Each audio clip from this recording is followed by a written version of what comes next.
There's this movement to get away from the death of Christ. There's this movement to get away from the resurrection of Christ. You know, Jesus was just a nice guy, a moral teacher. He turned the other cheek. He loved his brothers.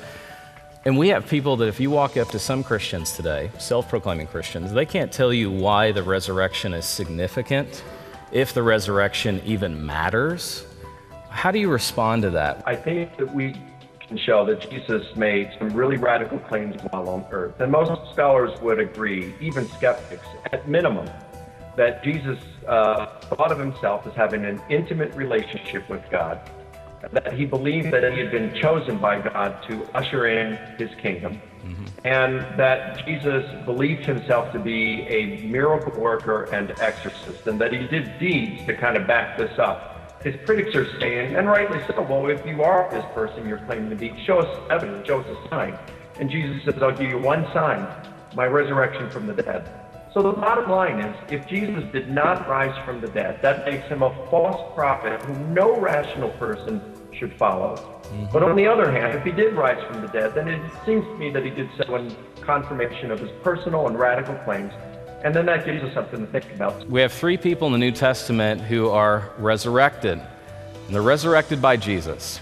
But in my research, I don't call those resurrections. Now, before you think Pastor Jeremy's turned into a heretic, hear me out. They were really dead. They really did rise again. But guess what? Lazarus, he died a second time. The widow of Nain's son, we have to assume, was resurrected and died a second time. Jairus' daughter, resurrected, died a second time. Those miracles served as adumbrations, foreshadowings of Jesus' personal resurrection from the dead. Why can we not call those true resurrections? Because Jesus explained a certain kind of resurrection life that was so different from the kind of body that you and I have today, something so incredibly different, that it would only be experienced as a first fruits in his resurrection body that we saw evidenced in that picture of the Holy Sepulchre Church. This is the kind of body that Jesus begins to describe. We were going to have a type of body that was immortal. That is the Greek word ophtharsia. Paul uses this beautiful Greek word ophtharsia, where he literally says, you have a body, my friend, someday in Jesus that cannot decay, it cannot dissolve, it cannot be interrupted. That is the kind of resurrection body that Jesus was a first fruit. Why is it that the Christian who is dying does not have the fear that the person in the hospital room next has? It is because the death for the saint is something that is a translation to a body of glory. It is a body of power. It's a body of immeasurable joy. But it's a body of worship that is made to worship God.